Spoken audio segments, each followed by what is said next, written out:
we will start our session now, and I will say about additional information today, and after that I introduce for you. Okay. Okay.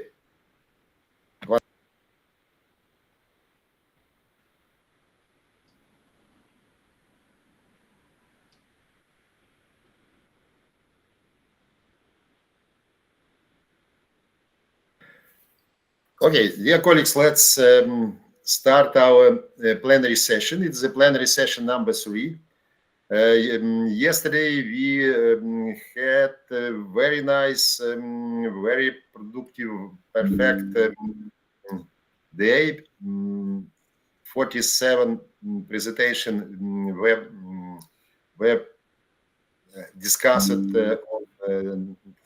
our 4 workshops. And today we start our working day from beginning of plenary session. The main message of this session is security from economy to chips to processors. We have very wide picture of security and safety. It's my pleasure to invite for first plenary keynote talk Dr. Irina Leroy. Irina represents a few organizations from academia and industry, University Laurent Nancy, France, and the European Security and Defense College, Brussels, Belgium, and other organizations. Irina is an experienced professional with over 14 years of experience in ICT and the security as a service sector across Europe, United States, Caucasus, Central Asian countries for digital transformation initiatives.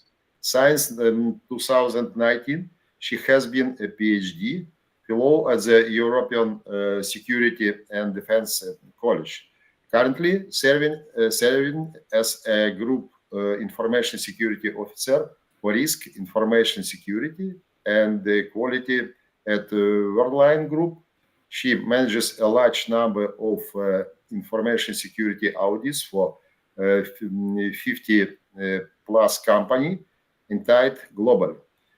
She directly manages qualified security auditors and performs software application gap security and data assessment for financial solutions. She has completed extensive training in domain of security and defense, including cyber diplomacy at the European Union level. Irina also serves as an academic professor in risk management. Nancy, holding valuable certification, including Learn Six Sigma Black Belt. Dr. Irina Leroy's interests are specialization links to economic security, cyber autonomy, and risk management for critical infrastructure. Thank you very much, Irina, for your contribution with our conference, and welcome for your talk, for your lecture. Welcome. Yes. Please full screen, and you will start. Welcome. All right. Thank you very much for this introduction, and I also would like to thank you to all of you who is present this morning. Well, I hope you can see my screen. I have 2 screens. Indeed, all that Professor Vyacheslav mentioned, it's correct. And my presentation would be a little bit different, maybe, because I will cover the article that was submitted for this conference, and also at the end I will cover, as a second part, the economical security more deeply here. And my main goal is not maybe to share with you the knowledge, of course the knowledge, but not the article's outcomes that you could read by yourself when once the conference paper would be published, so I believe it would be in November. But maybe and better is to give you the thoughts to think and maybe some kind of ideas for your future researches or for your future articles and cooperation. So this is my main goal, to inspire you, first of all. That's why I welcome all of you who came all over the world, and now we understand that it's many people. So welcome. It's 19 people right now. It's quite large audience for online conference. So thank you again for joining. I will switch off my camera to make more comfortable and more speedy, and we start.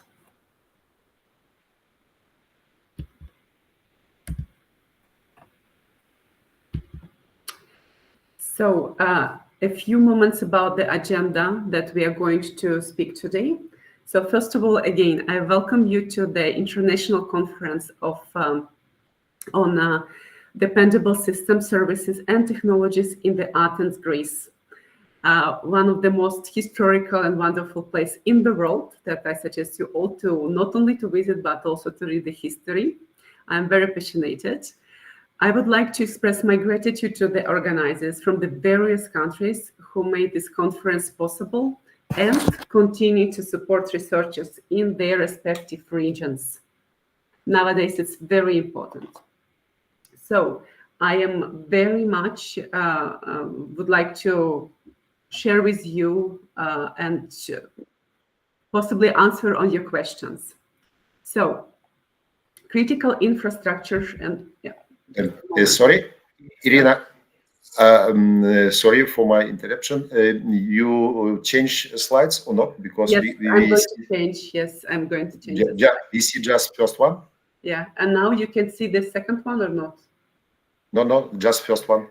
Okay, this is again the same story that had been before. With I will. Yes. Now we see slide number 4. Okay. Yeah, it takes time. All right, so it takes time to. Yes. Okay. It is a third. Yeah, it's yes. This is correct. Irina, sorry for interruption. Maybe you should run presenters view and share a presentation and open presenters view on your laptop. Yeah, I believe I will figure out. No worries. So this is would be done. All right. So now just tell me if you can see. If you can see the presentation. Yes, we see presentation. If you can you make the full screen? Yes. If you want to share in full screen mode, it's necessary to stop the sharing and start with entire screen, and then it will be possible to switch the demonstration in full screen mode. Is it possible for me to make it in this way or not? Sorry, you can continue in this way. So it's enough because we can see the general. Honestly, it's much better. Yeah. I will do this in this case. Okay. Oh, absolutely okay. Okay. Please continue. Okay. Sorry. So, well, my presentation would be for 2 parts, so we will have just 2 parts. First, we are going to discuss briefly about article and about the research that currently is still going. And the second part, I will discuss more about the economical security, cyber autonomy, and I hope I will give you some thoughts about this field, because during the conference I already heard something that very much echo what we are doing now. So, a few words about the critical infrastructures. Critical infrastructure refers to the essential system and assets, as you know, both physical and virtual, that is a vital functionality for the society and for the economy.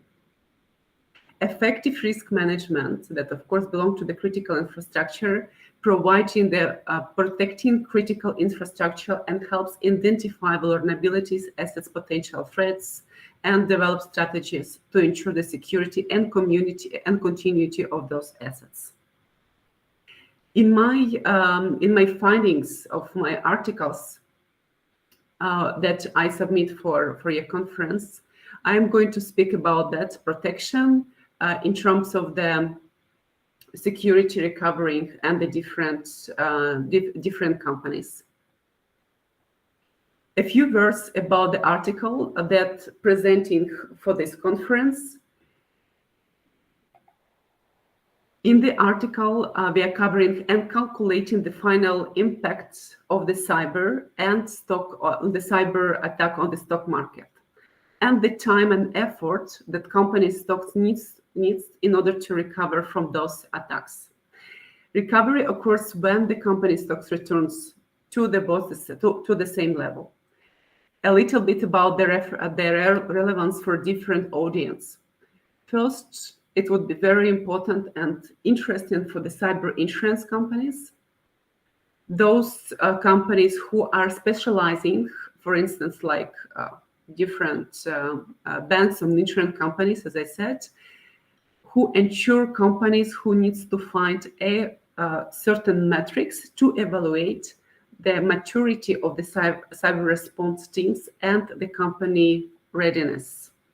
So it means that insurance companies basically will have additional metrics of evaluation that helps them to see the full picture. Next, it's financial services industries.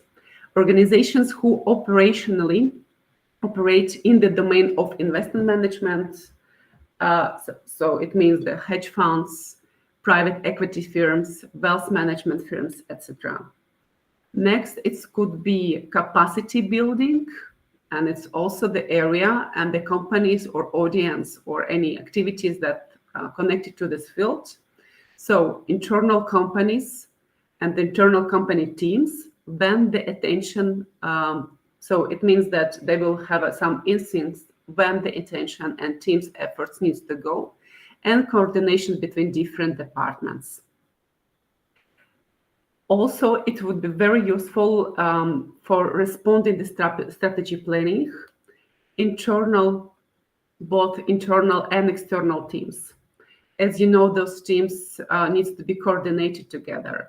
And based on the new regulations of European Commissions that also applicable for other rest of the world, and those regulations like the Digital Act, you can see now open running in the Facebook, Twitter, and TikTok has to comply with this regulation, or DORA regulation. And DORA specifically is covering critical infrastructure. It is the act of European Commission that designed for it. So DORA, as well as the other legal regulations, requires to coordination of mitigation strategy and responding of the cyber attack. And here you can see European and maybe also other teams from the rest of the world names that needs to respond to the cyber attack. Well, the cyber insurance market reflects a company effort to transfer or mitigate the risks associated with the potential financial losses and data breaches resulting from cyber attack, as well as a reputational risk. And you can see that investment to this field are significant and growing. Of course, more or less it will be stabilized in a certain days. However, you can see that there's also market there. Our research shows that using right tools is essential to prompt recovery from the cyber attack.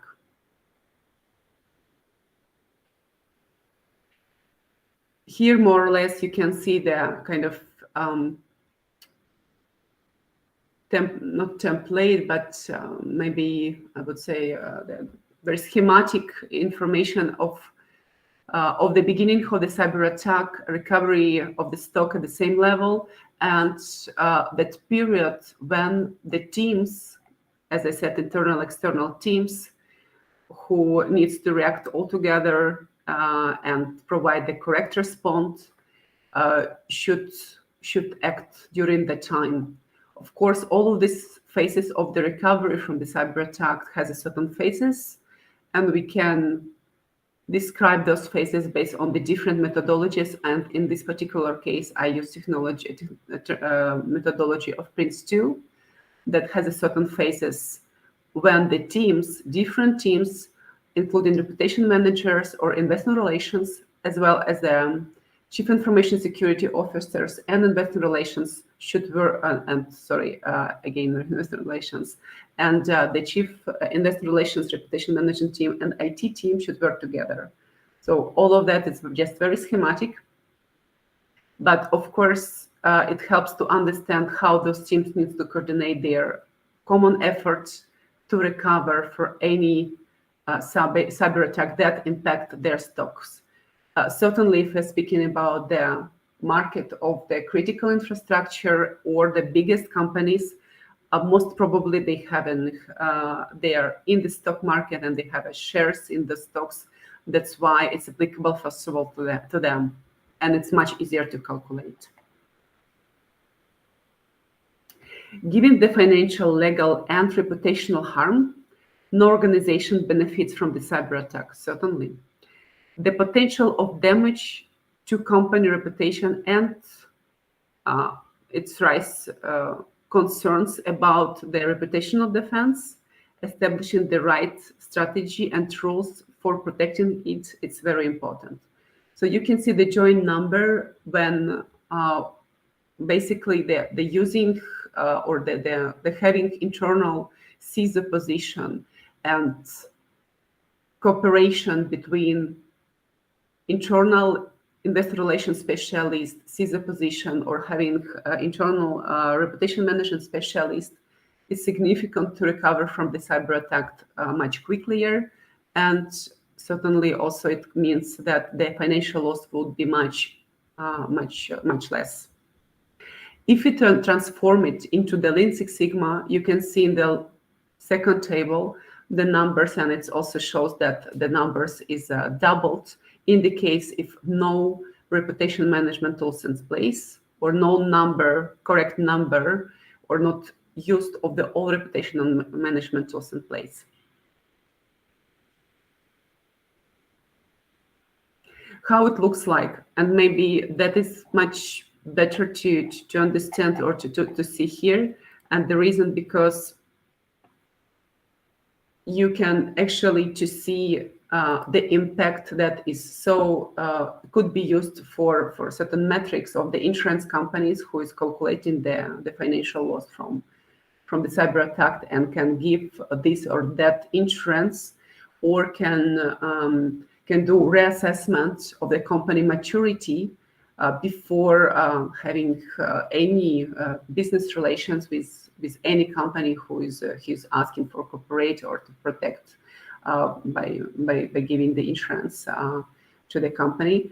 So it illustrates different and possible scenarios based on the reputation management and aids to forecast potential impact. As you can see that the curve is much Lean Six Sigma look like, or Lean Six Sigma wise, comparing of those companies who is not implementing the certain tools, no cooperation in place, or no coordination between different teams that working on the recovery from the cyber or data breaches. So it could be any kind of the cyber attack. The average value of shares losses in the first group is compared to the second group, and of course it's you can see it's a number. It's almost triple minus from the second group in the total capitalization of the company. So businesses in successful reputation management groups, insurance companies can conduct audit assessments and offer reduced insurance fees or any other benefits to those companies who kind of comply with, if I may use this word, comply with a certain rules in terms of the taking care of or the putting in place the mitigation plan and coordination effort of the different groups in the company after the cyber attack. And I want to once again to ensure you from the practice that certainly the different groups within the company, different departments, and different people should certainly belongs to the risk management or business continuity groups to recovering the cyber attack should be there, should be as a team, working as a team. And that certainly, I think you know it, those efforts and coordination mechanism, policies of the coordination should be written and integrated in the company risk management or risk response policy or ARM, enterprise risk management coordination.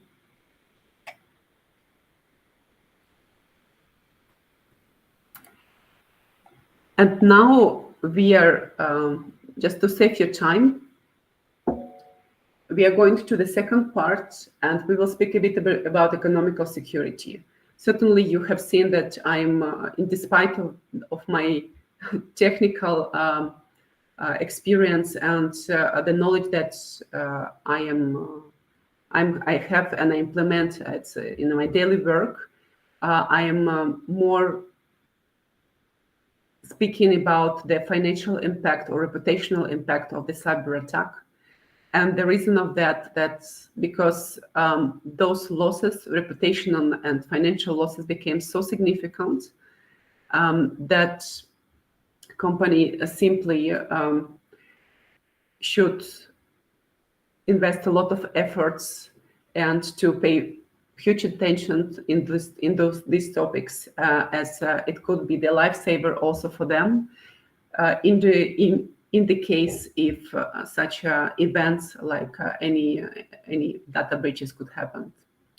So in order to think in the way how I present the second part, I will give you just certain frame, and this frame basically would be about the two fields that you need to consider before I'm going to explain you a little bit about economical security, and hope it will be kind of your potential topics in your future research, or you can implement it as a strength, in my opinion, that is visible now.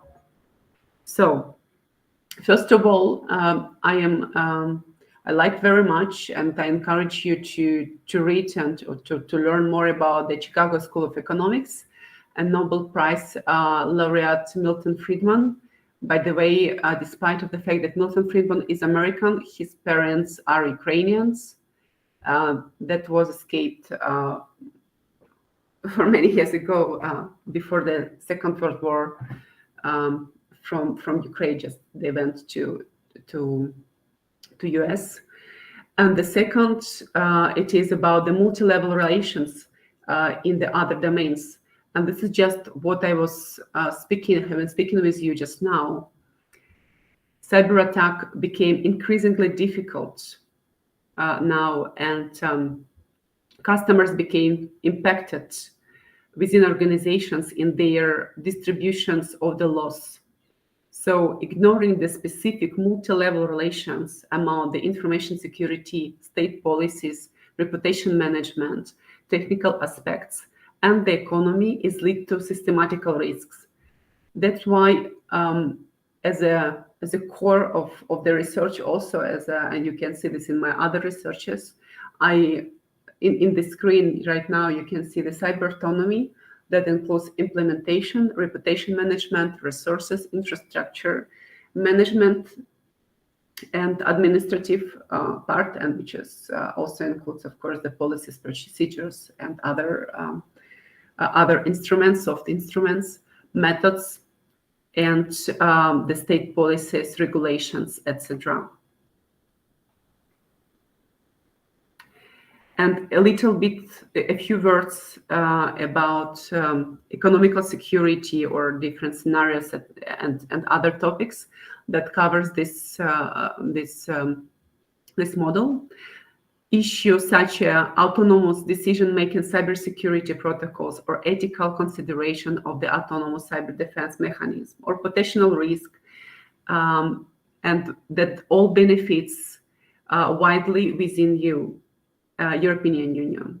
It became, and this became cyber attack that often cross border in nature of many of physical impact and critical infrastructure of the EU.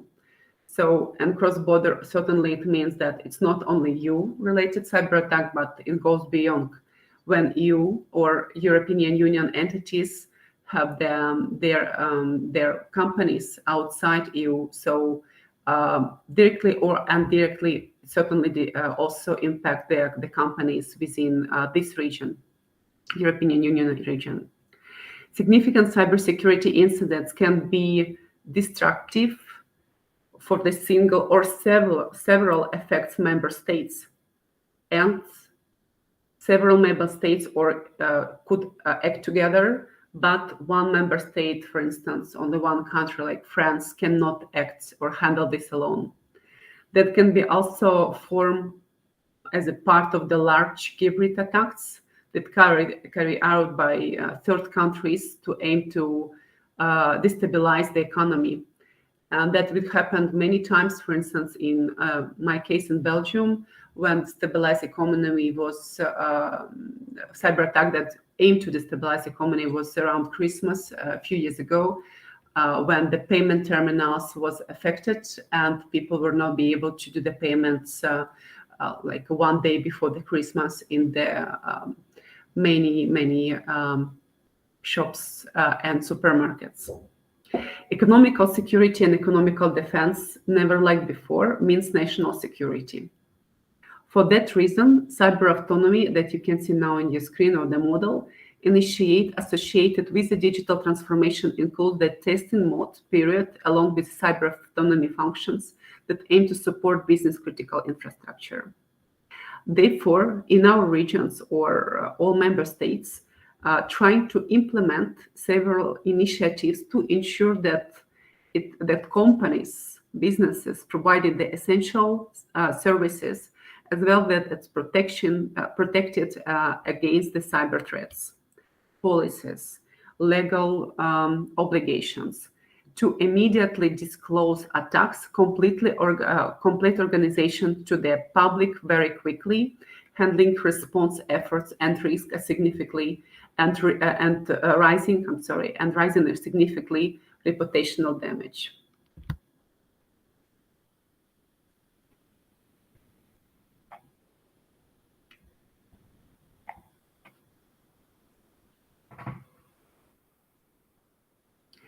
Cyber autonomy model that I just showed now, it's offered a couple advantages. Firstly, it demonstrates that policy decision made at the company's level incorporated in the national security and economic consideration, and providing the operational and pragmatic approach to the critical assets for the both technical and not technical prospects. This is very important to say that we are dealing, of course, physically and non-physically, and technically and not technical perspectives.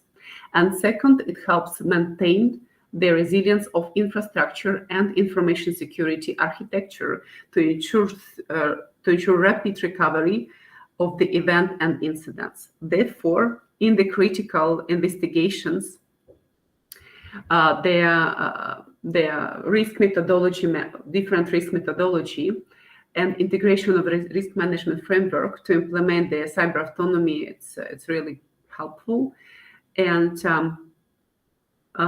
it's customizing autonomous based on the certain measures that company should implement.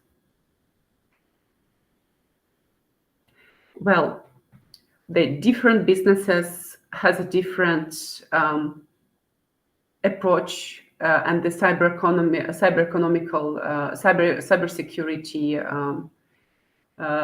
structure, I would say. We have a third-party suppliers businesses, and you can see that they are different. If we kind of have three models or three business groups that I can see as fragile, or it should be economically secure, or take care more about the cybersecurity. it would be certainly the cybersecurity consultancy and resilience firms that works in the software, as a software companies that work in this field. This consultancy firms offers experts, advices, and services to protect critical infrastructures to ensure financial systems. And they of course collaborate with third-party suppliers and technical solutions. But they also fragile to any attacks because they are accumulating a lot of information that could affect their customers in terms of if this information would be or if data would be breached. The second company, kind of B, developed the market cybersecurity software, and the companies who develop the developers and for market security software and the intellectual property. And certainly those companies, because they're handling the intellectual property, they could be also the fragile to the cyber attack. And the second, it's risk management firms and logistic providers and digital companies.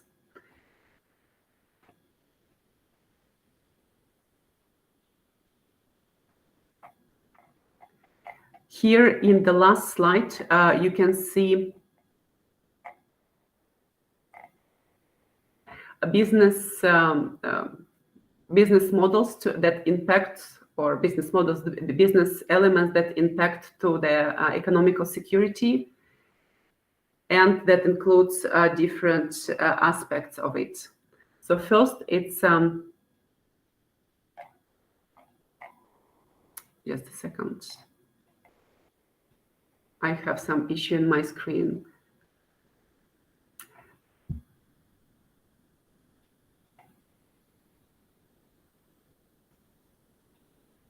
Yeah. So first, it's protection of the critical infrastructure. Economical security involves the critical financial systems, communication networks from the cyber attacks, and of course, it could disrupt economical activities. In the case if it would be destructive, and no measures would be taken, or no coordination effort would be there. Next, as I said, intellectual properties protection. So we need to ensure that our property includes secret trades, patents, copywriting protected from the cyber espionage, and maintain economical, and that we can maintain economical competitiveness. Third, preventive economic espionage. If we deep dive into it, good governance of the organizations must be there, and priority for the business strategies also needs to be considered.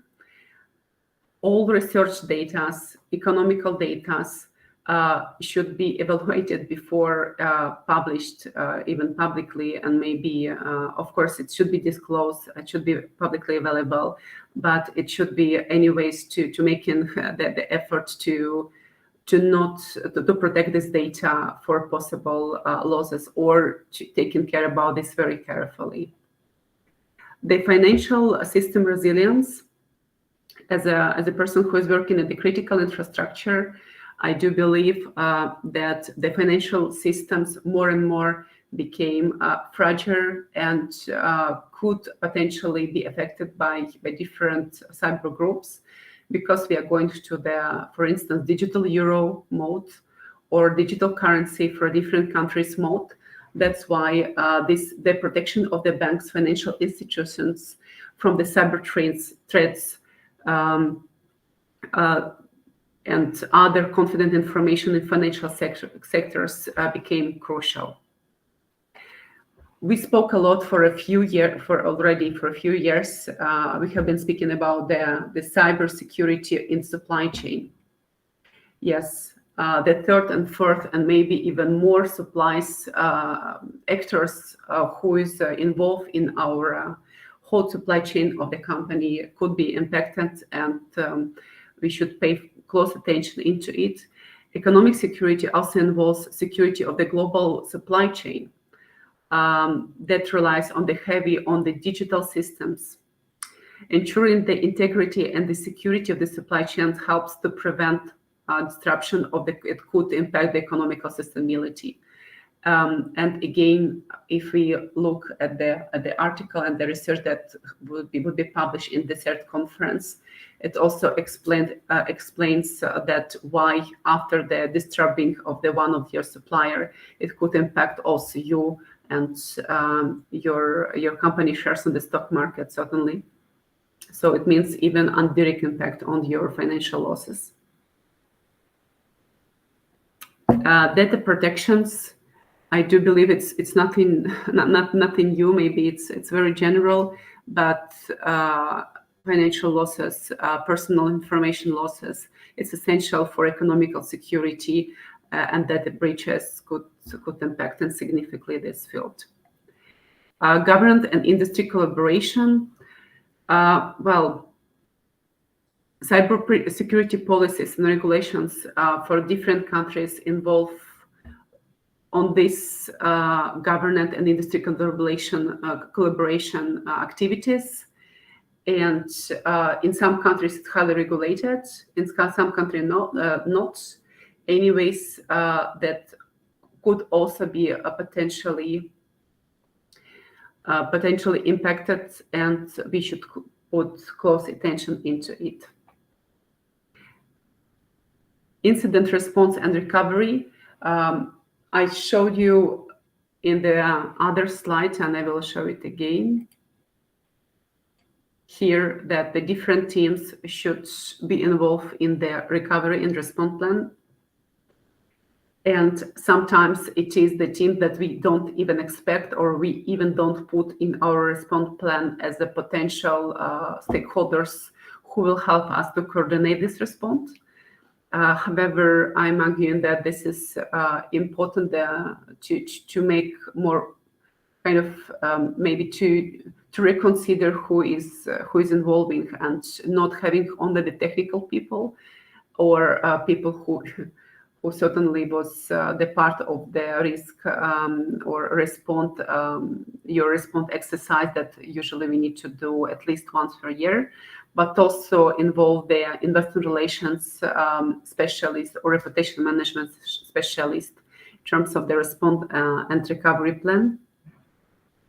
Having robust incident response and recovery plan helps in critical mitigation the economical impact of the cybersecurity, because if we have one company that represents or having the structural role in our economy, let's say it is the automobile company, and their stocks are heavily going down, this would be impact not only whole industry but whole economy of a country.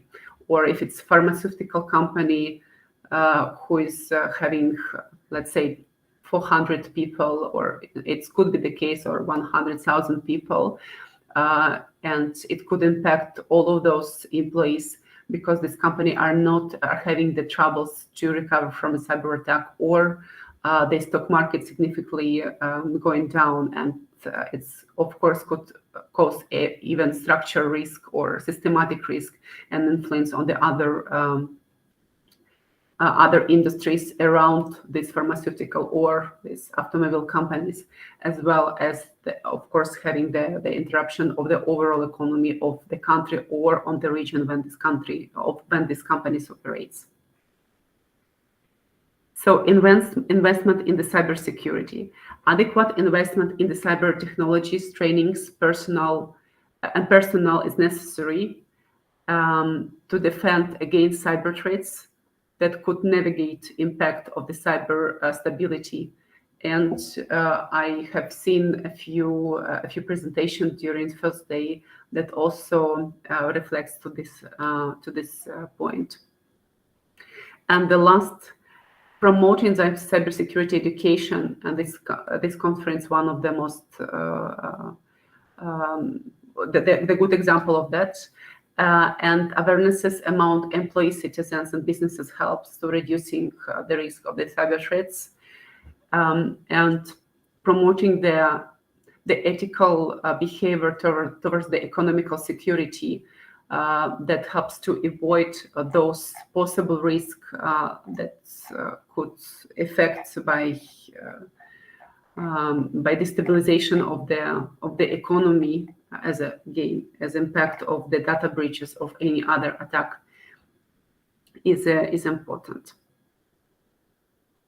So at the end, I would be happy to pick up your questions, if any. As a summary, I would like to say once again, I was brave to summarize these two parts. First, the article and the research that were going to be published in the conference. And secondly, I was briefly looking in the cyber economy to give you attention to importance and impacts of the cyber breaches in the company itself and different type of the companies. I hope I was able a little bit to cover it, maybe not a lot, but if you have any questions or comments, I would be happy to pick up it. Thank you very much for your perfect presentation. And now we have time for a discussion. Please, dear colleagues, you can ask Irina. Professor Shmylova, first one. I have questions. Thank you. Good morning, Irina. Very interesting your report about collaborative decision making in security, economic security. I am from Aviation University from Kyiv, and in aviation main criteria: safety, regularity, economic, and efficiency.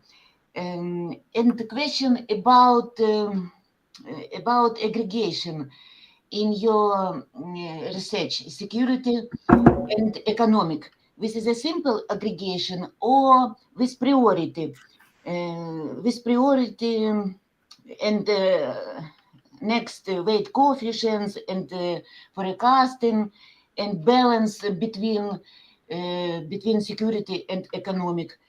And about second question about risk. This slide, the main slide. This is a wave, I think. Yes. This is a wave, and slide number 6.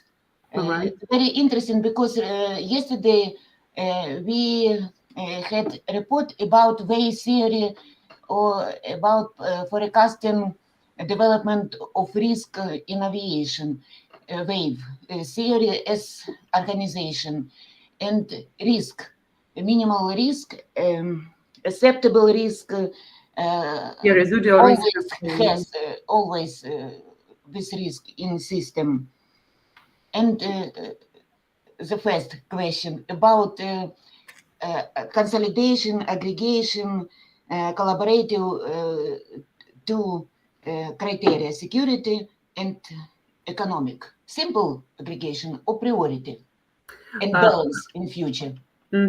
Well, thank you very much for your question. So first about the prioritization.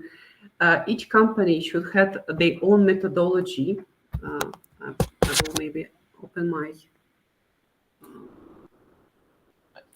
methodology. So just a moment. Methodology. No, this is interesting.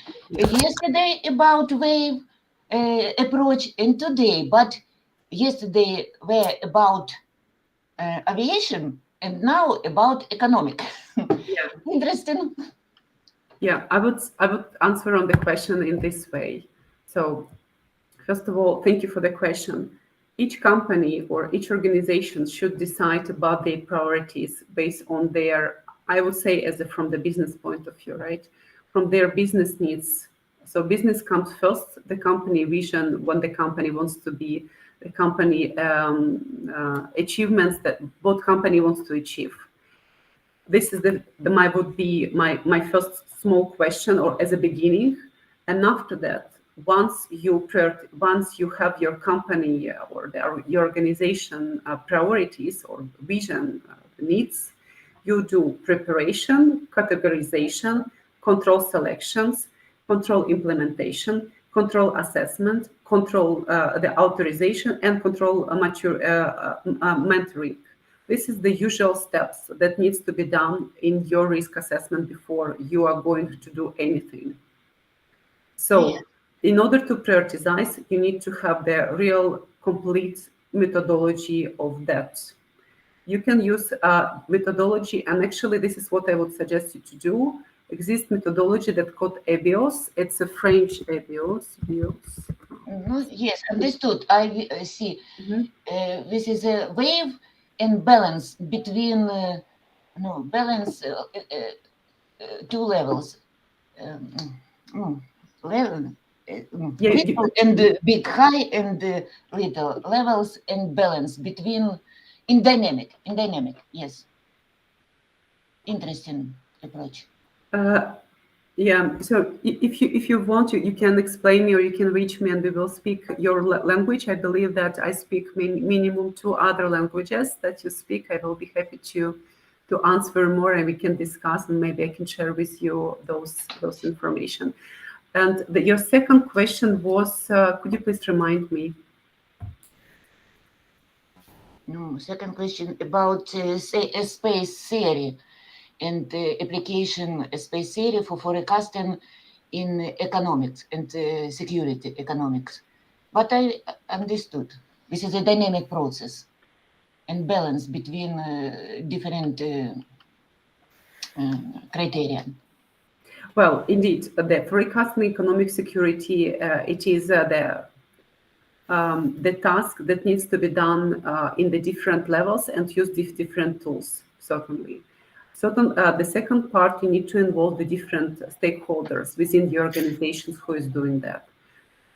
Maybe at the beginning of all of this exercise, it should be prioritization with assets you need to protect and towards which assets in the organization or in your aviation industry you need to make this exercise in order to calculate the economical impacts in the case that the cyber attack happened. I am in favor to calculation of this impact in order to, and certainly all industry is calculating this. It could be based on their shares, company shares. It could be other techniques, the loss of this or that assets and how much does it cost to restore it again, or to buy and to make it fully functional, including the mandates of the people. So the job of the people that they need to put over this restoration. So it's wide techniques to use it to have this calculation in place. Innovation industry, I believe, in my opinion, the best is to use the techniques that is belonging to the military domain, because you have other aspects of your nature that belongs into it. That's why I put the EBIOS as a part of the methodology of its risk assessment methodology. However, I will be happy to share with you other after the meeting. If you can reach me, I would be happy to do that. Other methodology that helps you even to deal with your question, to calculate your aspects in terms of your specific domain and field. Thank you. I understood. And artificial intelligence use for statistical data and calculation, may? Well, yes, certainly. I think you can use any data in order to calculate the impact. But my honest advice to all of you would be first to have your exercise and to go to the formal way of the risk assessments. Because the economical security is based, in my opinion, should be based, first of all, on the right business impact analysis or the risk assessment exercise that should be done. It means that you need to, very simply, as usually, just making the list of all your assets or technology that could be impacted, make a categorization of this, of that, making the range, putting against this the effort that needed in order to close it. So in order to make sure that these assets are mitigate or that could be in the handle of the certain risk range acceptable for you. Again, you need to clarify it by yourself. or for yourself or for your industry. I'm sure that for some industries exist the best practices that you're using that, at least for financial or banking industry, it exists for sure. And after that, you're making the calculation in the end, including AI. My opinion is that yes, certainly we can use AI or any other automatization tools for sure. But at the end of the day, it is the person, it's the humans who makes decisions. It's the first.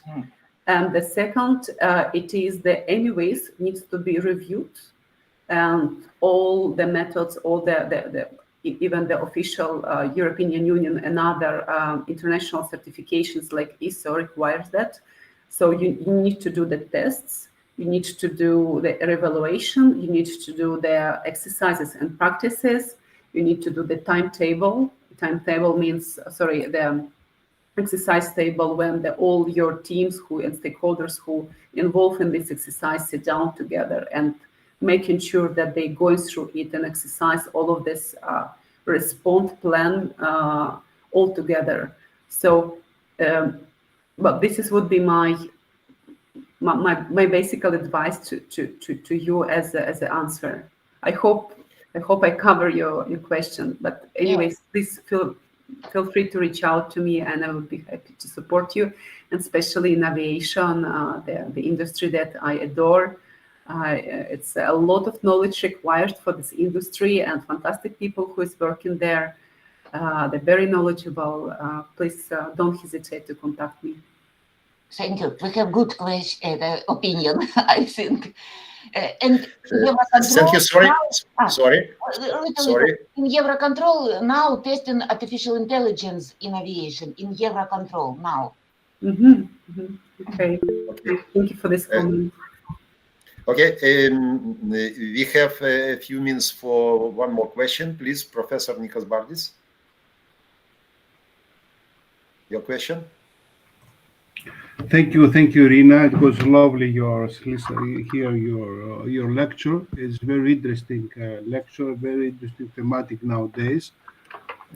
Also for companies and firms and organizations, but more I think that is for the countries in the government level, because the cybersecurity economics, we feel that it's play a main role now. So I'd like to ask you, because I saw your slides and you mentioned about the cost of recovery service data from cyber attacks, and I want to ask how far is the real calculations from from theoretical and practical level, and of course, are there any methodologies for the calculate of the cost for recovery in public and in private sector, not only for cyber attacks well done, but also for failed cyber attacks, because there are lots, or our assets and the services, we have economic cost on that. And the last one, if there's a state and independent observatory and the central policies for calculating the cost of recovery, and of course for forecasting of cyber economics. Yeah, sure. Okay, well, I will start. I will start to answering. And I hope you can see, you still see my screen. Well, I will start to answering on your questions on the first one, the numbers, all right? Yeah. So in the medical sector, the cost of the cyber attack, for instance, the share price fall, it's about 15%, medical sector and communications. In the retail, in Europe, it's about 12%. If we go into other technologies, like technological companies, of course, they are more mature in the technological terms, it's a -8%. The financial sector, that highly regulated, it's a lot of procedures, regulations, policies or compliance standard that needs to be compliant by financials to 5%. Why I'm saying that in percentage, I'm not saying this in the numbers, because in order to calculate it, needs to be a few criteria match. First, companies needs to disclose or they give information about how much it costs for them to recover from the cyber attack, and or how much even sometimes they pay to those who Manasea, it's French, it's who was threatening them in terms of the cyber. Second, you need to know if the company has a stock market or the stocks, the publicly traded company, like company in S&P 500 or other indexes. I will not go into details. For instance, in this case, how it is. These companies needs to be on their traded publicly in order to calculate it. So not a lot of companies does. For instance, if it's private company, we cannot see it until they disclose it. The secondly, in terms of to whom you need to be report or how it is organized from the operational point of view. And here I will back into that slide. If I am saying something that you already know, please tell me. If it's something that really additionally I'm telling to you, I'm happy. But in general, you should be familiar with the information that I'm, or more or less familiar information that I'm saying to you now. So first of all, in Europe, we have an obligation of the companies in the certain sectors also to report about cyber breach during the 72 hours.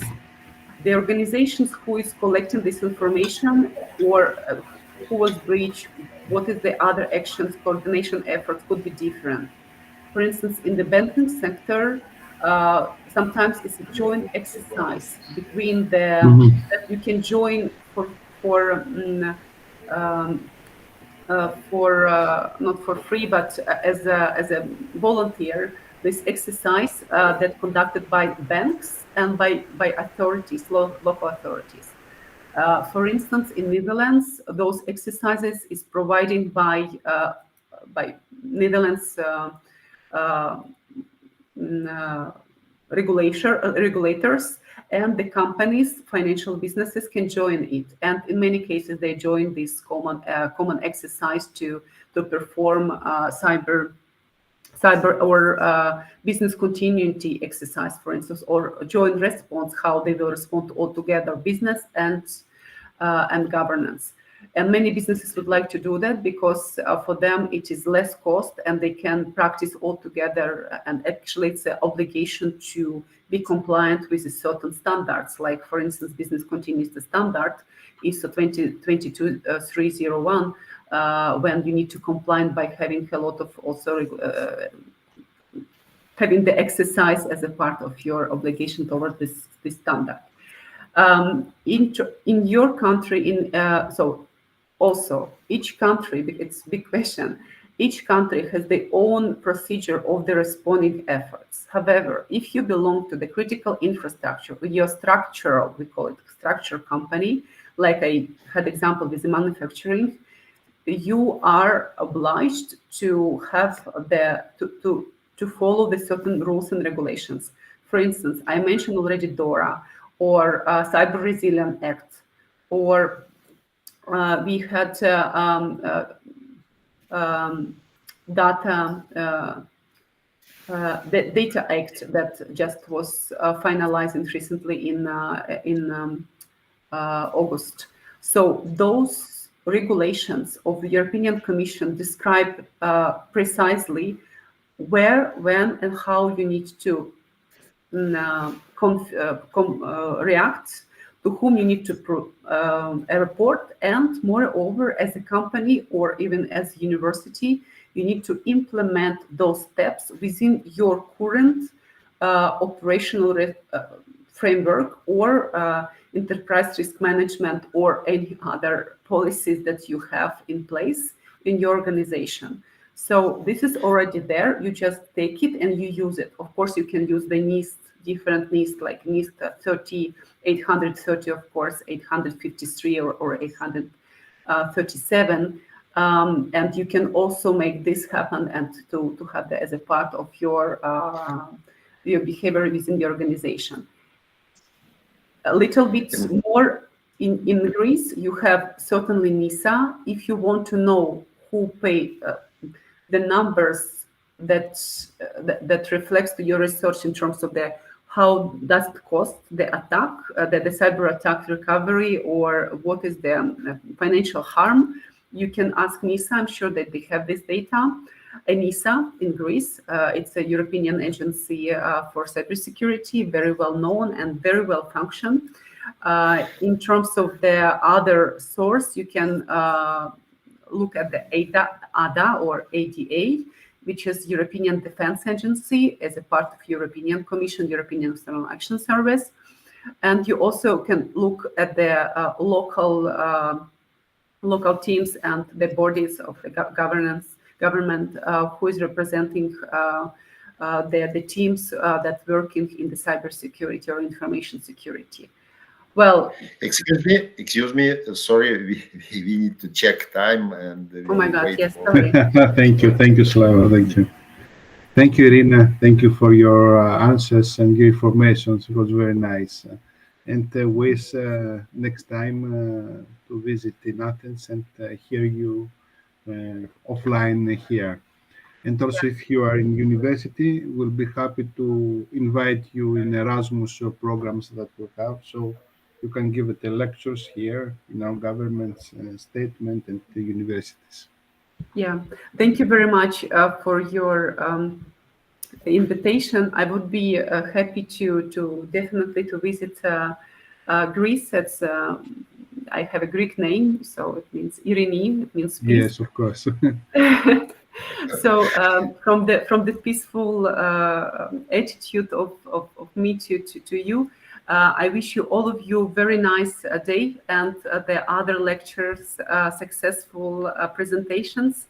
And once again, thank you all for all your efforts that you're making in these times to the research in this very important field. And please cooperate with each other. Cooperation with each other is important. Support each other is important. So we all benefit, and this gives also the resilience to our countries and to our industries. Yes. Anyway, your name means in Greece peaceful, peace. Correct. Yes. So it will be very nice. Thank you very much. Okay. Thank you very much once more. Now we better understand that investing in security is not expense, is innovation. Thank you. And thank you. And now it's our pleasure to invite for next presentation our keynote speaker from United Kingdom, Professor Alex Yakovlev. Alex, a lot of time work in area Automata, in area electronics, in area of artificial intelligence, and it's my pleasure invite Professor Yakovlev for his presentation, settling machine, stepping towards energy efficient, explainable, and dependable AI. Professor Alex Yakovlev represents Newcastle University, and he is a professor of computer system design, founded and leads the Microsystem Research Group, and co-founded the Asynchronous System Laboratory. He was awarded the EPSRC Dream Fellowship in 2011-2013. He has published 8 edited at the co-authored monographs and more than 500 papers in IEEE ICM journals and conference. Alex is a specialist in area machine learning hardware, and last his research related to application settling automata in different domains. He has supervised over 70 PhD students. He is a fellow of Royal Academy of Engineering in United Kingdom and fellow of IEEE. He is co-founder of recently created signed out company, Minimum Technology Ltd, and commercializing solution for machine learning and at edge. Dear Alex, welcome for your presentation, and please share your screen and start your presentation lecture. Right. Thank you very much, Vyacheslav. Thank you very much, Slava, as I know you. Hi. Good morning, everybody. I'm trying to share my screen.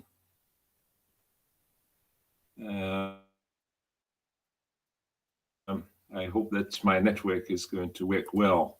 For some reason, when I press share screen and want to share the entire screen, it does not allow me to share. Can you hear me at least? Yes, we hear you. Okay. We see you and hear. Right. Okay, now I'm trying to share the entire screen, and then I go to the presentation, and I hope that you see the presentation in yes, full. We see your presentation. Okay, in full screen. Absolutely okay. Yes. Okay. Welcome for start. Okay, very good. Thank you very much. So thanks very much again for inviting me to give this lecture, to give this talk. Unlike the previous lecture, I will probably just focus on something a little bit smaller picture that will be a bit about a certain type of model that we have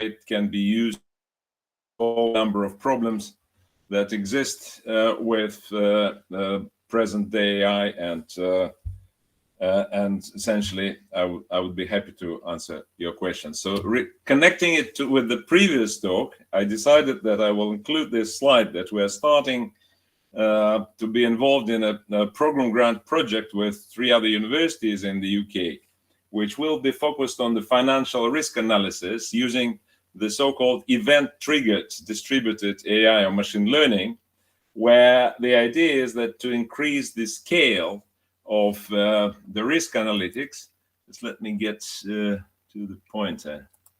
So increase the risk analytic from fairly local sort of analysis for a particular party here that is interested, a particular bank or a particular institution, to the level of the national risk model. And for that, we'd like to use the approach of event-triggered computing that we have been working with in the past, and try to get the analytics in the form of AI and machine learning into this distributed model. So essentially, the AI and machine learning, it brings its kind of combination of exploration and exploitation, or better say learning and classification, into the realm of the risk analysis. And in the form of the distributed and event-triggered, we're going to distribute this centralized picture that we've got here on the left into something which will look like that, where the cloud could be very heterogeneous and very much consisting of the resources of individual components, individual sites. Okay, now getting back to my talk, I don't have any specific agenda to list, but I'd rather just go straight into the point.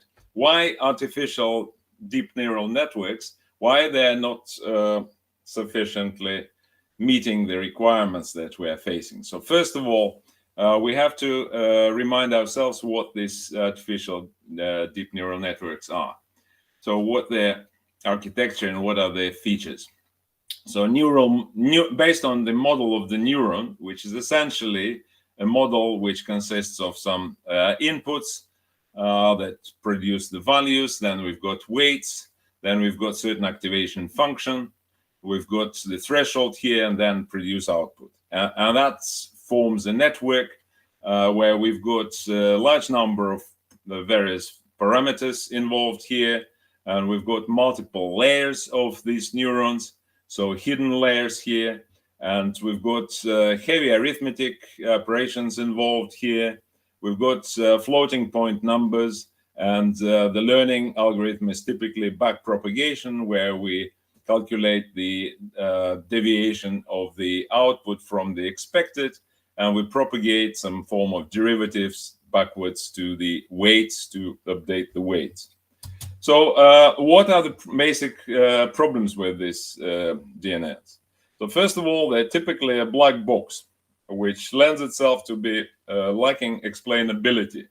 And as a result, being also not so explainable or interpretable, they suffer from vulnerability at the system level. So you can see that there could be some form of attacks, and the attacks could change the picture, so the attacked image, and then the classification will be entirely incorrect here. Okay, so these are examples known from the literature, so that incorrect classification of, say, an image of the particular animal here, or sometimes it could be so catastrophic that instead of stop sign, we will just classify it as a green light. So the problem here with this black boxing and lack of explainability is that too many hyperparameters are involved. So deep neural networks can have anywhere from this few to few hundred or even few thousand hyperparameters. Then the hardware energy is also extremely high. So you could see the ChatGPT-3 training, it's gigawatt hours, and ChatGPT-3 inference is also megawatt hours. And they're certainly not suitable for distributing AI and machine learning. That this is the aim of many researchers, including ourselves and including our spin-out company. So we would like to propagate learning to the edge and even to put it on individual processors, individual chips. So what we propose is summarized on this slide. Something is called settling machine. First of all, what is settling machine essentially, without going too much into formal on this slide? But basically, it's a combination of logic. I'm very pleased now, because the conference is in Athens, I'm very pleased to go to the Hellenic history and refer to the philosopher who is attributed to be the author of the propositional logic, Chrysippus. Then, at some point in the early 60s, there was quite a bit of research, which was led by Professor Mikhail Tsetlin in Soviet Union. He was a mathematician and physicist who worked on cybernetics, who proposed the idea of Tsetlin automata. So basically, unlike people like Rosenblatt, who proposed perceptrons and tried to model neuron activity and more literal sense of that, Mikhail Tsetlin, his idea was that we should not go too much into copying the biology literally, but rather we can represent the behavior in the form of state machines or automata. And a series of Tsetlin automata were explored in those days, and then people explored the collectives of automata. And in fact, my supervisor, Viktor Warshawski, who used to be one of the members of the team of Mikhail Tsetlin, who then published the book Collective Behavior of Automata. And here is an example where this Tsetlin automaton was used in a very small form to represent the behavior of a rat, as it's been selecting the direction where to go, left or right. And then in one direction, if it goes, it can be rewarded. In another direction, it can be penalized. So there'll be no piece of cheese there. And so after a while, the rat will start kind of maximizing its reward rate by selecting the direction there. So here at this point, when we combine this behavior of this Tsetlin automaton, which is represented by this state machine here, which can have two actions going left or going to right in the form of states, and states are memory. And so penalties and rewards are transitions between the states. This combination with the propositional logic, it gave an amazing kind of idea to our friend, our colleague from Norwegian Research Environment Research Institute, CARE, at the University of Agder, Professor Ole Christopher Granma, who proposed the idea of Zetlin machine, where you can put a large collective of Zetlin automata together with the possibility of doing inference by logic and controlling this logic connections here with the automata. Effectively, it has led itself to this idea of Zetlin machine. Okay, so the Zetlin machine again. So in the bigger picture here.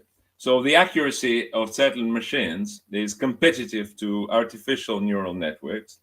The performance is can be very high performance. So we can work with 1 clock cycle per learning step. So that's why we put it nearly hardware, so that in fact we have implemented a chip for first implementation of the VLSI chip for a small Zetlin machine here that can work at 33 megahertz, performing 10 tera operations per joule, extremely energy efficient. So the basic operations are logic, and this is what essentially hardware it likes. So because logic essentially it's logic gates that we have in VLSI circuits. So the operands, as opposed to floating point numbers, the operands are Boolean or integer partly. So the hardware resources are fairly modest here, and high explainability because of the logic and possibility to make some, in fact, deriving some rules in the inference, and these rules can be presented to the stakeholder as a form of explainability, and they can be very highly parallel. So this table illustrates the comparison between Zetlin machine, it's convolutional CTM, convolutional Zetlin machine, where in comparison with different types of machine learning techniques here, as you can see. So on different data sets, the performance in terms of accuracy is quite competitive here. Okay, so the applications of Zetlin machines, as we now progress, we have done two symposia, international symposia in 2022 and 2023, this year, second symposium. So we already go into the applications in the medical research quite actively, things like ECG classification or allergy detections, into the Internet of Things and embedded systems, and the area of, say, intrusion and anomaly detection and drone activity classification, and then into the areas of cybersecurity, detection of networks attacks. And this is very much in context with what we heard from Irina in the previous talk. And the main features that, as I already mentioned, that interpretability, at the edge inference, low power, and very high noise resilience here that we can deliver. So now getting a little bit into the under the bonnet, effectively, into this what essentially is the architecture of Zetlin machine. Now, the architecture of Zetlin machine, as I said, that well, the bigger picture architecture is that we've got raw data set which generates as data. So we've got a block which is called Booleanizer. So Booleanizer is effectively conversion from the initial data that could be in the form of signals, even analog signals from the, and then they go through the process of Booleanization. So Booleanization effectively provides us with Boolean features here, which are represented by complementary literals, x and x bar, so a vector of Booleans here, that goes into the box which is called clauses. So the clauses are basically the area of the clause computation is shown here on the right. So these Boolean literals, they go into the AND, effectively AND logic gates here, And this closes their outputs, then they start performing votes. So they do actually voting, a bit similar to what happens in the binarized neural networks, where we collect the positive votes and we collect the negative votes for the class and against the class. And then after we collected the sum with certain threshold, then we compare here which of these voting results, voting sums is the largest. And so this way we predict the output. So we give the value, the identifier of the class, which has the highest number of votes collected from the clauses. Now the clauses themselves, they are not just direct literals, x's and x bars here. They are modulated or controlled by the state of this settling automata. And settling automata effectively acting as weights in neural networks. In neural networks, we've got weights, but here we've got something Boolean. So these weights are binary. So they're either true or false. If the weight effectively is false, that may prevent the kind of effect of the literal onto the calculation of clause. So these actions, whether we would like to include literal or we would like to exclude literal from the calculation, active calculation of the clause, these actions are produced by this settling automata. And this settling automata, as you can see, they can have a set of states, and they have the possibility of either remembering or reinforcing if they've been rewarded with the solid arcs. We go from the middle ground where they're indecisive. We go further and further away, and we increase the confidence in our decision. Or we can reduce the confidence by going back from this high confidence, strong exclude or strong include, returning back to the middle ground, or even changing the mind and starting to include the literal. So there is this element of almost like, sometimes I call it, it's analogous a little bit to PID control, almost like here, because we've got this integrative element and we've got this differentiating element, so the proportionality here. So at this point, once we've got this calculation of clauses and this clause summation, and returning back to this part of the picture here, so when we compute the output layer and predicted output, then there is this kind of something that we call inference. This is that part. And then we've got the actual, through reinforcement mechanism, we've got the learning or training mechanism. As you can see, we've got a number of parameters here, and the number of parameters is actually quite small. So the parameters here, we've got the number of clauses that we throw. The clauses effectively, they're like voters. They collect sort of the features, their combinations, x's and x bars. They collect them in certain recognition of patterns, and then they act as electors effectively, a bit like American presidential election system. They act as electors, and these electors, they represent those features. So these clauses, they do voting. Then we have certain number of other parameters. T and S, they are parameters that control the thresholding, and S is the learning rate or sensitivity effectively. So that's the parameters that add extra element, which we call it randomization here, that gives some ability to sometimes make decisions about switching the state or staying in the same state based on the probabilistic nature. So we also have this N, which is the number of states in each of those, or half of the number of states, depending how we calculate, whether we calculate the full set of states or just per action here. So now getting back to the way how it works. So suppose that the input data is some sort of handwritten digit here. It's digit 0. This digit that goes into digitalized form. So we've got pixels. Pixels are represented by the level of intensity of these pixels. So there's sort of grayscale here that eventually, through some form of thresholding, they get into the Booleanized form. And this Booleanized form, it's basically like a truth table here, a row of truth tables. So we've got sort of essentially a vector of zeros and ones. This vector is now fed as the data item into the features and literals that go into the calculation of clauses. Now, clauses, as I said before, they are the way how features are entered are controlled by the states and the actions of this automata.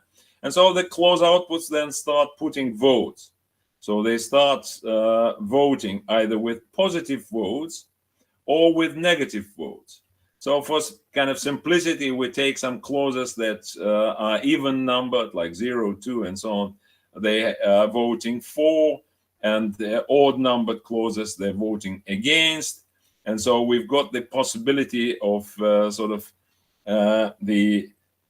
when the clauses are actively against the particular class to give their vote, and the system is symmetric. And you can see that negativity, and that leads to the Turing completeness essentially of the system, is that we've got negativity from the complements of literals. Okay, and then we've got possible negative aspect here is that the calculation of the clauses, both positive polarity and negative polarity here. Okay, so then we calculate these class sums, and the highest sum, then we know that which class gives this the highest number of votes. Then we simply compare this class with the expected class, and that's where the result is then produced and can be used for training if this is not just inference, but it's the full loop, including inference and reinforcement.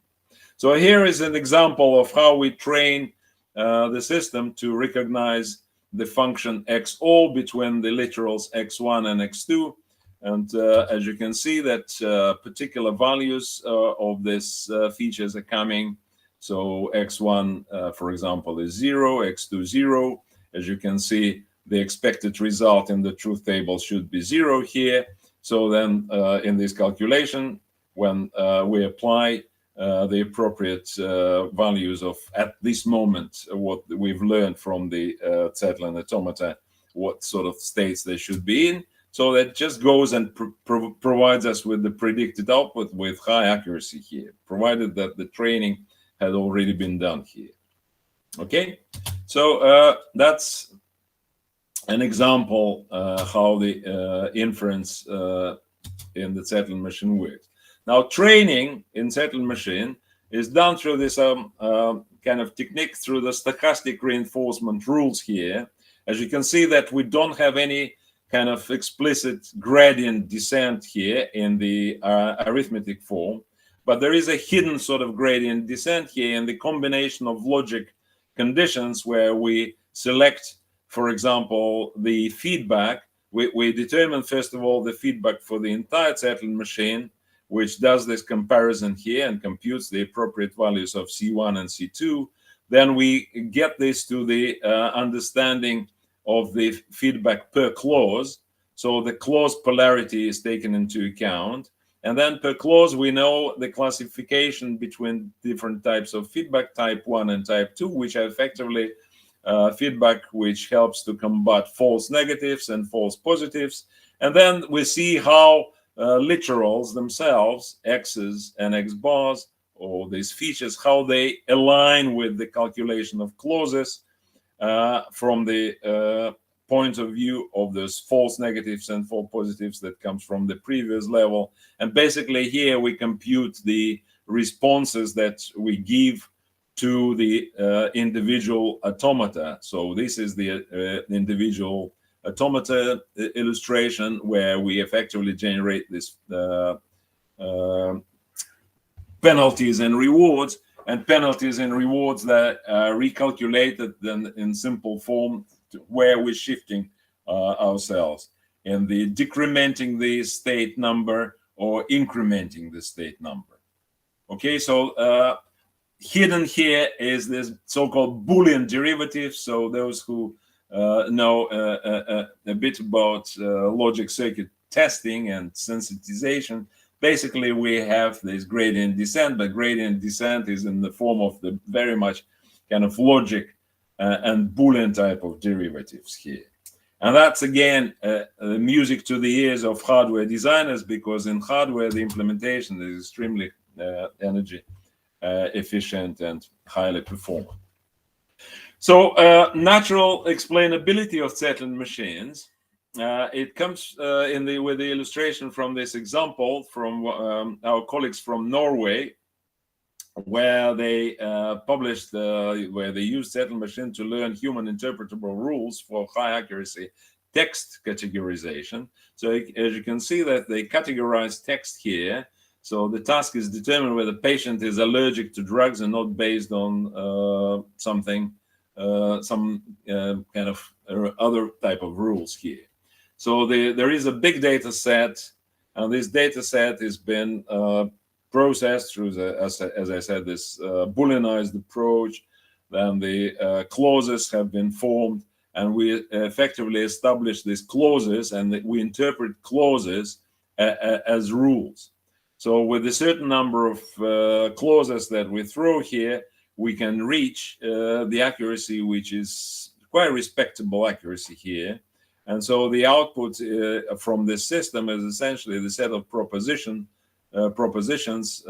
forming this type of rules, where everything is connected with and as you can see, it's very much easier to use than anything that we can get from the neural networks here. So the question is now about hyperparameters. So again, deep neural networks versus Zetland machine. So the hyperparameters for deep neural networks is quite enormous here. So we've got number of hidden layers, we've got number of neurons, and so on at the architectural level. We've got them at the level of algorithmic optimization, learning rate. There are zillions of parameters here. Now with Zetland machine, basically at the architectural level, we've got two parameters: is the number of clauses that we throw in to do the votes, and then per Zetland automata, what is the number of states? Okay, and so and then we have then a relatively easy relationship that from the number of clauses, for example, we know that the more clauses we throw in, the high accuracy we have. And then we find the optimization with respect to the number of states here. So that's good enough. That would be the number of states, and this number of states effectively number of bits. So we're talking about roughly 1 byte per Zetland automata. Then algorithmically, we have this voting margin and the probability of reward and penalty. So the two parameters. So this is the threshold for the voting, and the other is the effectively the agility of learning. And then training itself is this very simple parameter, is the number of training epochs here. So we have studied the mathematical relations here between some of these parameters and found the optimum. For example, in the work of Anatoly Gorbenko and Olga Tarasyuk, they found that there is an interesting relation between, say, for example, the voting margin and the number of clauses. So essentially, it's a bit like how many voters you have for a particular decision, say in parliament. For example, you've got in parliament, you've got voters for some motion and against motion, right? So, and these voters, so the question is that at what threshold, what should be the discrepancy, sort of difference between them in order to make decision optimally? Apparently, we came up with the interesting kind of observation that it's similar to Jagiellonian compromise for qualified majority in the Penrose square root voting system. So, for instance, if you've got 50% of your voters voting for and 50% against, then the rule should be if the total number is 100, so the square root of 50 will be roughly 7. So in a way, being from Britain, we had a big vote for and against Brexit. So we shouldn't have theoretically, we shouldn't have made decision on the deviation of only 2 or even 4%. Like we had a decision made on 52 versus 48. We should have had it at the level of at least 7% difference here. So also a similar sort of interesting relation has been found that in terms of finding the optimum, if you've got the number of clauses, then what should be the probability of this reward and penalty calculation? So the agility effectively of moving between the states. And we found, again, interesting kind of link with the behavior of the crowd and velocity of the crowd with regards to the velocity of individual sort of member of the crowd. So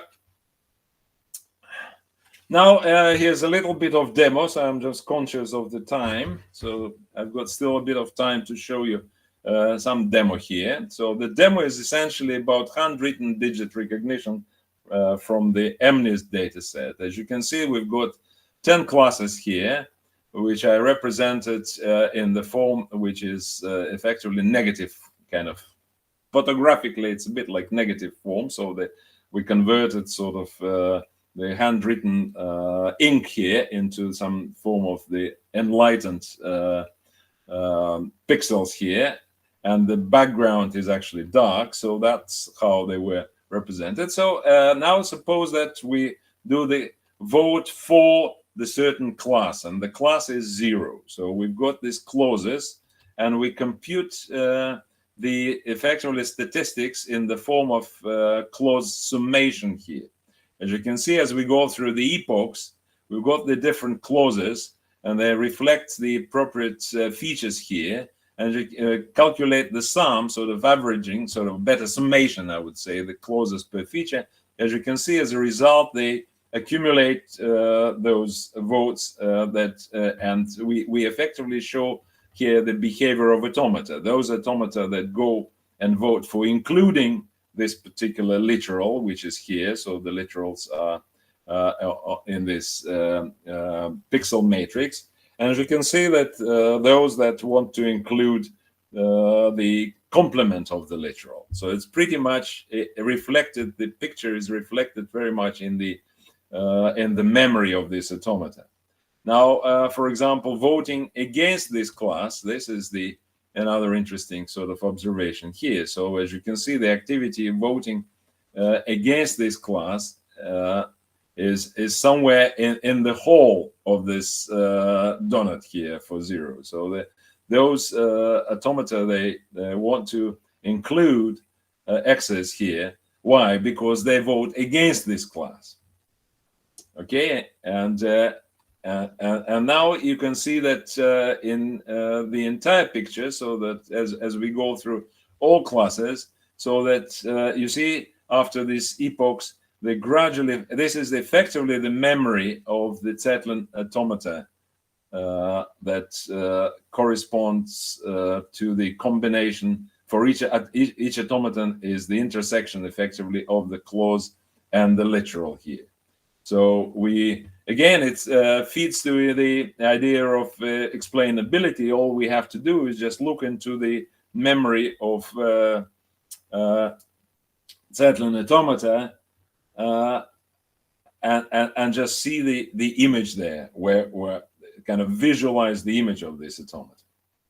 So the last bit I wanted to mention here, that we've studied also the effect of kind of mitigation of faults here. We introduced and modeled stacked faults at different bits of the representation of the states. As I said, that if we have roughly, say, the number of states that are represented by 1 byte, so if this is a binary code, so we talk about, say, 256 different states.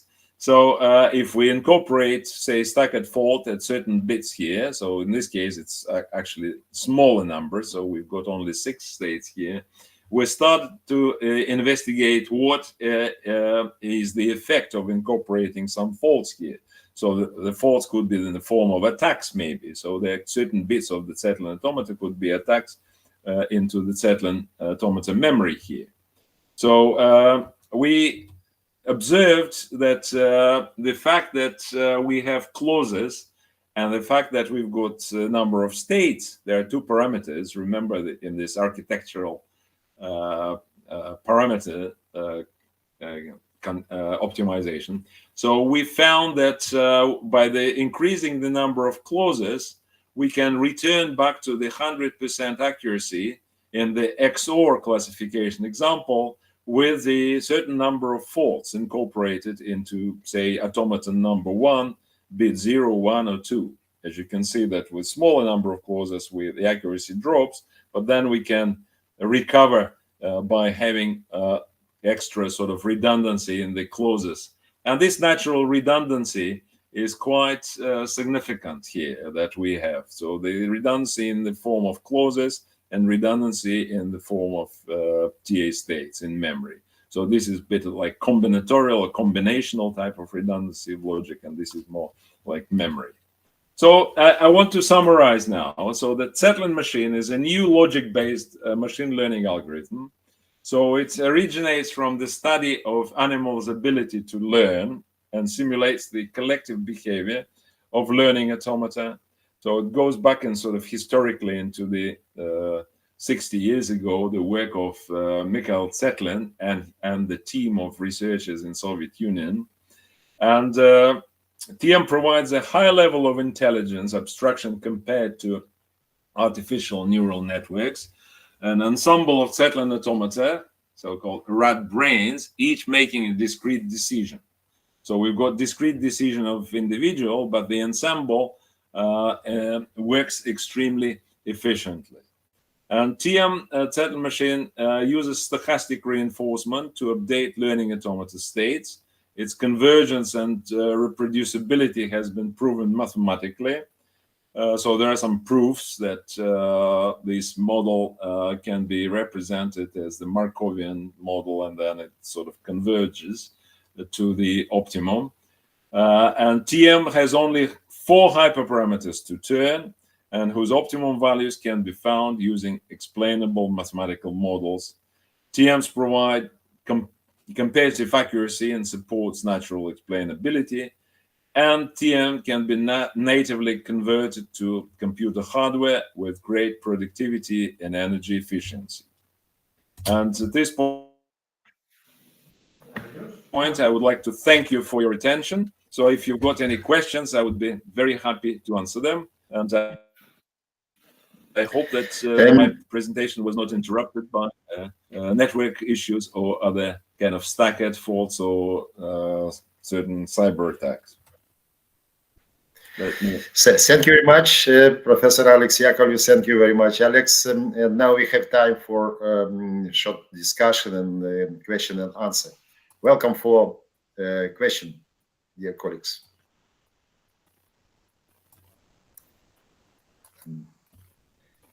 Maybe I would like to ask about the following. I don't sure that my question is absolutely correct. What about vulnerability of Zetlin machine? I mean, not your hardware realization. I mean your methodology issue. And because explainability, you talk about explainability of Zetlin machine, and it's really high level of explainability for such model. But any comments concerning vulnerabilities of such automata, potential vulnerability maybe? So the vulnerabilities here, like any essentially system, that one of the vulnerabilities is that when we embed Zetlin machine, for example, if it was trained, excessively trained on a set of data that was prepared by, for example, third party. Okay, so we don't have data, for example, ourselves. We train it on some sort of ethanol data that comes from third party, maybe some kind of central government or whatever. We train our settling machine, and then we go into the field and we start to analyze the actual data that we are facing. So one of the vulnerabilities clearly is the so-called overfitting. So we may overfit, we may train on something which then is not in the actual reality what we are facing with. Now this vulnerability, I think it affects every AI system these days, the overfitting. And this is the gap between on what we train and what we are inferring on. So inference it happens on the, like, for example, handwritten digits. You may train it on MNIST data set. It's tens of thousands of images of handwritten digits. But then this data, as you get it into the training your machine, it may not be the same kind of data that you get in the environment when you give this as some sort of tool to recognize somebody's handwritten digits. It may not work. This can happen anywhere. This can happen in the image recognition of people's signatures. In that respect, language, for example, handwritten, sorry, not handwritten, the written language, the typed language, so which is, this is much more sort of a stable kind of environment here. Anything that is related to the real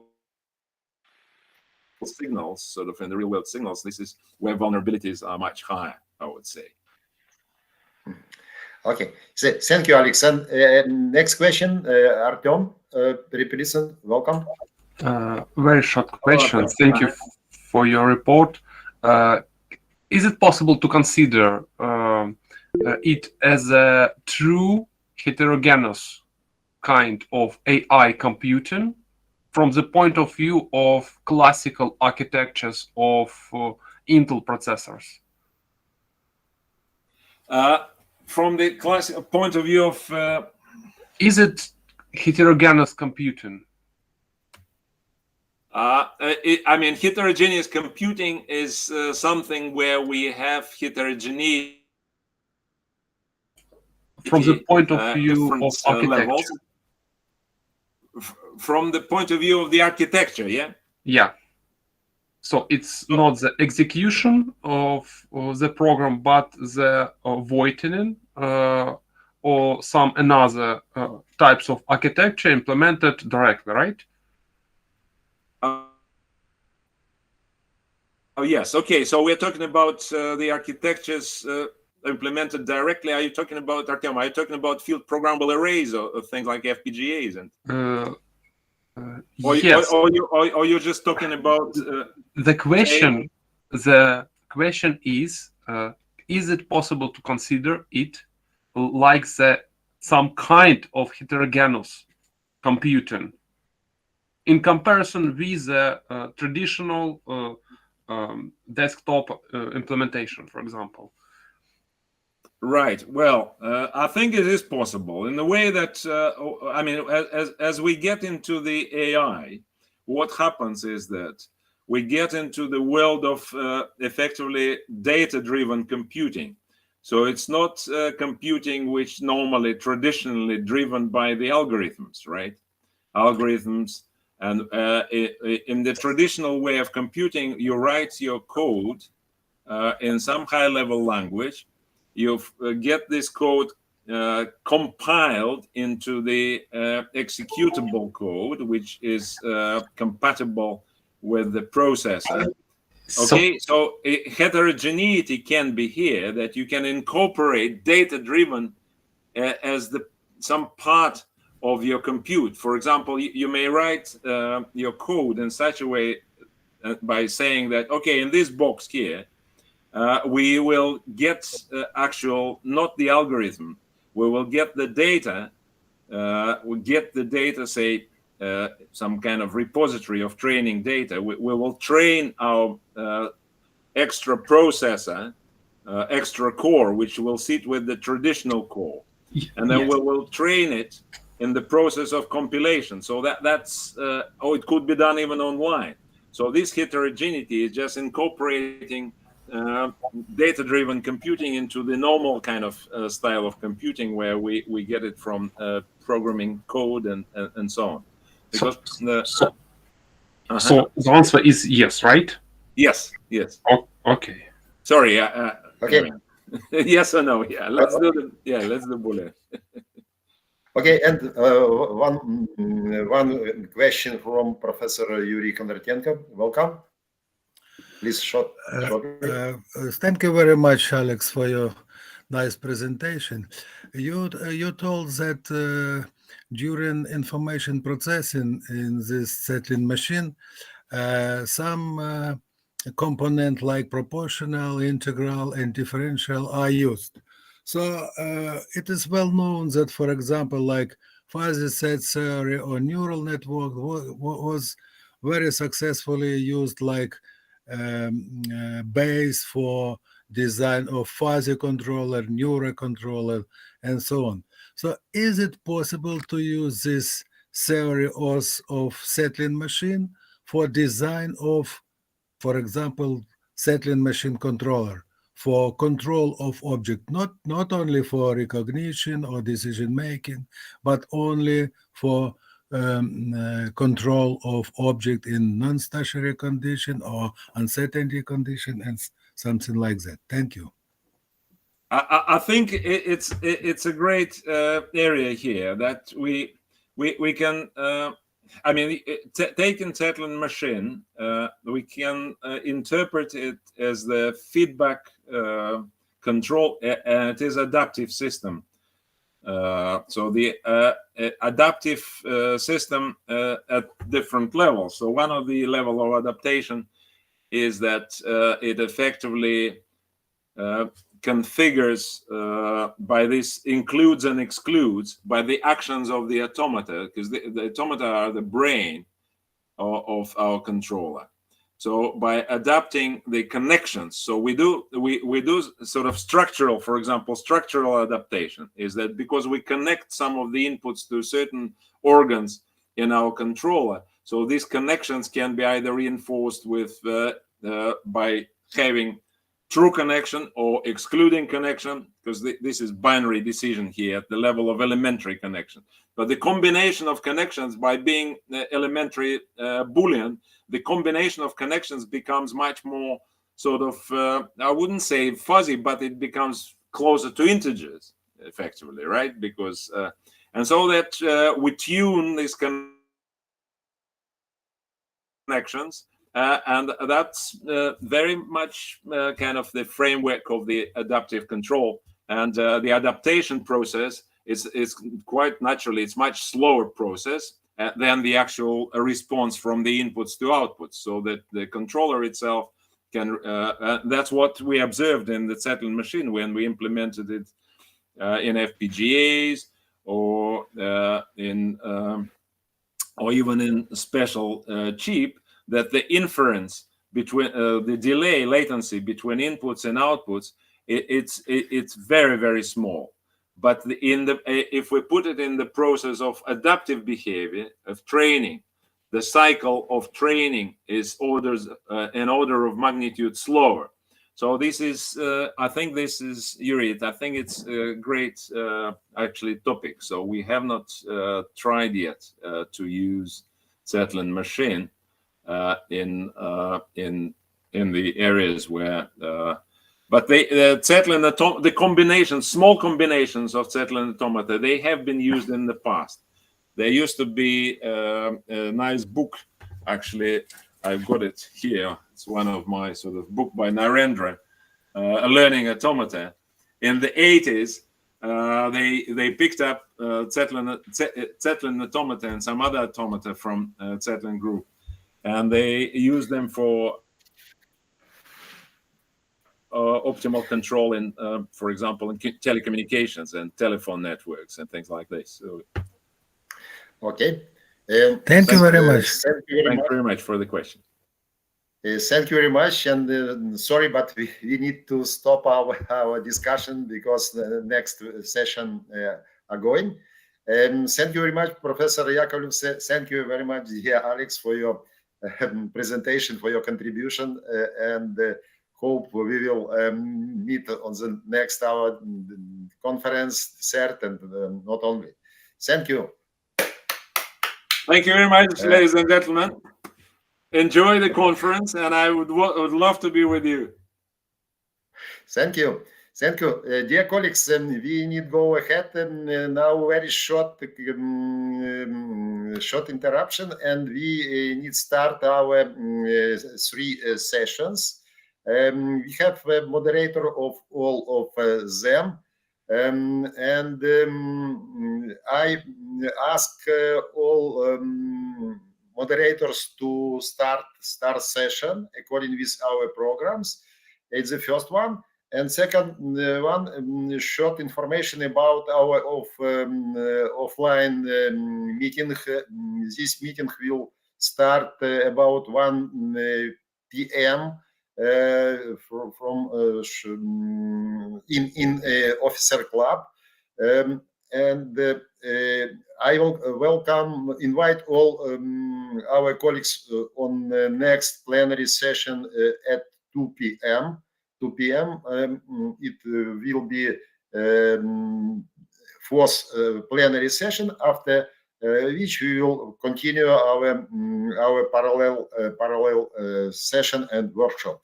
Thank you very much once more for your contribution, for your participation, and let's continue our conference according to this program. Any questions if you have? No. Thank you very much one more our keynote speakers for very interesting, brilliant presentation and interesting discussion of all aspect, security, safety, and artificial intelligence. Thank you very much, and continue our conference.